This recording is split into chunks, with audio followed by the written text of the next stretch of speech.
Brace த Lord. ஏசாயா 29:16. நீங்கள் எவ்வளவு மாறுபாடுள்ளவர்கள்! குயவன் களிமண்ணுக்கு சமானமாக எண்ணப்படலாமோ? உண்டாக்கப்பட்டது தன்னை உண்டாக்கினவரை குறித்து, அவர் என்னை உண்டாக்கினதில்லை என்றும், உருவாக்கப்பட்டது தன்னை உருவாக்கினவரை குறித்து அவருக்கு புத்தி இல்லை என்றும் சொல்லத் தகுமோ சொல்லி ஆண்டவர் கொஸ்டின் பண்ணுறாரு. என்ன கேட்குறாருன்னா, நம்ம எவ்வளோ மாறுபாடானவங்கன்னு கேட்குறாரு. கேட்டுட்டு என்ன சொல்கிறாருன்னா, களிமண்ணுக்கு குயவனை ஒப்பிடலாமா? குயவன் தான் அந்த களிமண்ணை வச்சு ஒரு மண்பாண்டமாக இல்லை ஏதோ ஒரு பாத்திரமாக வணைகிறாரு. ஆனால் நம்ம அதுக்கு தக்க குயவன் என்னலாமான்னு கேட்குறாரு. என்ன கொஸ்டின் பண்ணுறாருன்னா, உண்டாக்கப்பட்டது நம்ம உருவாக்கப்பட்ட நம்ம ஆண்டவரை பார்த்து நம்ம கொஸ்டின் கேட்கலாமா? உண்டாக்கினவரை குறித்து அவர் என்னை உருவாக்கலை, நான் வேறு இதுலேருந்து தான் வந்தேன் சொல்லலாமாங்கிறது அவர் கேட்குறாரு.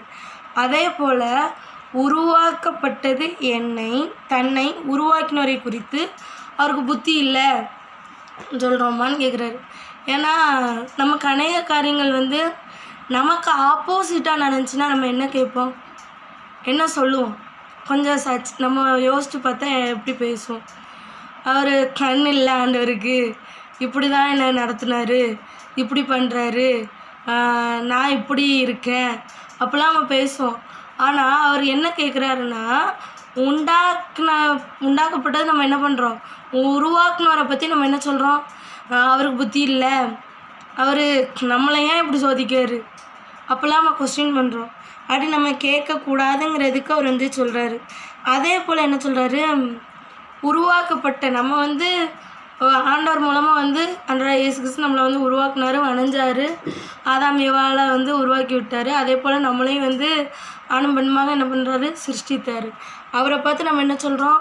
நீங்கள் என்னை உருவாக்கலை, என்ன படைச்சது வேறு யாரோ, நான் இயற்கையாகவே வந்தேன், எங்கள் அம்மா அப்பா மூலமாக வந்தேன் அப்படிலாம் சொல்கிறோம்ல, அதெல்லாம் அப்படி கூடாதுன்னு சொல்கிறாரு. அதே போல் என்ன சொல்கிறாரு, நமக்கு எதாவது ப்ராப்ளம்ஸ் வரும்போது அவருக்கு புத்தியே இல்லை அப்படின்னு நம்ம சொல்லக்கூடாதுன்னு சொல்லி ஆண்டவர் இன்றைக்கி எச்சரிக்கிறாரு. ஏன்னா குயவன் ஒரு பானையை வணைகிறார். வணையும் போது அது அழகான ஒரு ஷேப் கொடுத்து வணைகிறாரு. அது ஒரு உபயோகமான பாத்திரமாக மாறுது.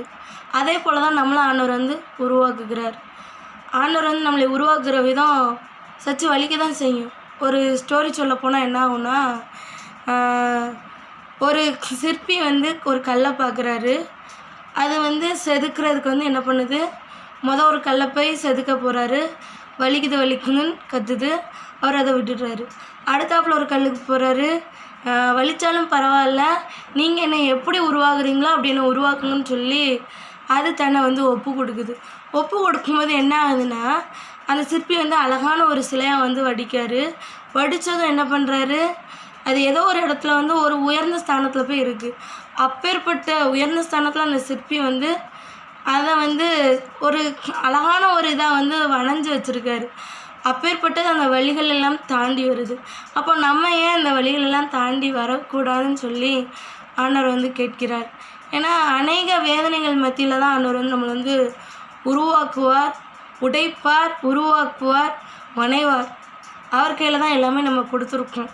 அப்பேற்பட்ட காரியத்தை அவர் செய்ய அவருக்கு அதிகாரம் உண்டு. எனவே நாம் அவர் கையின் கீழே நம்ம என்ன இருக்கணுமா, அடங்கி இருக்கணும்னு சொல்லி அவர் விரும்புகிறார். நாம் அவர் கையின் கீழே அடங்கி இருந்து அவரை நம்ம கேள்வி கேட்காமல் இருந்தோம்னா அவர் நம்மை நடத்துவதற்கு அவர் எப்படி இருக்காருன்னா வல்லமையுள்ளவராக இருக்கிறார். அவர் தாமே நம்மளை உருவாக்கி வணைந்து அவர் கைப்பக்குவத்துக்கு நம்ம கொண்டு வரதுக்கு நாம என்ன பண்ணுவோம், அர்ப்பணிப்போம். கர்த்தர் தாமே இந்த வார்த்தையின் மூலம் உங்களோடு கூட பேசிப்பான்னு சொல்லி விசுவாசிக்கிறேன். God bless you. கர்த்தர் உங்களை ஆசீர்வதிப்பாராக. தேங்க்யூ.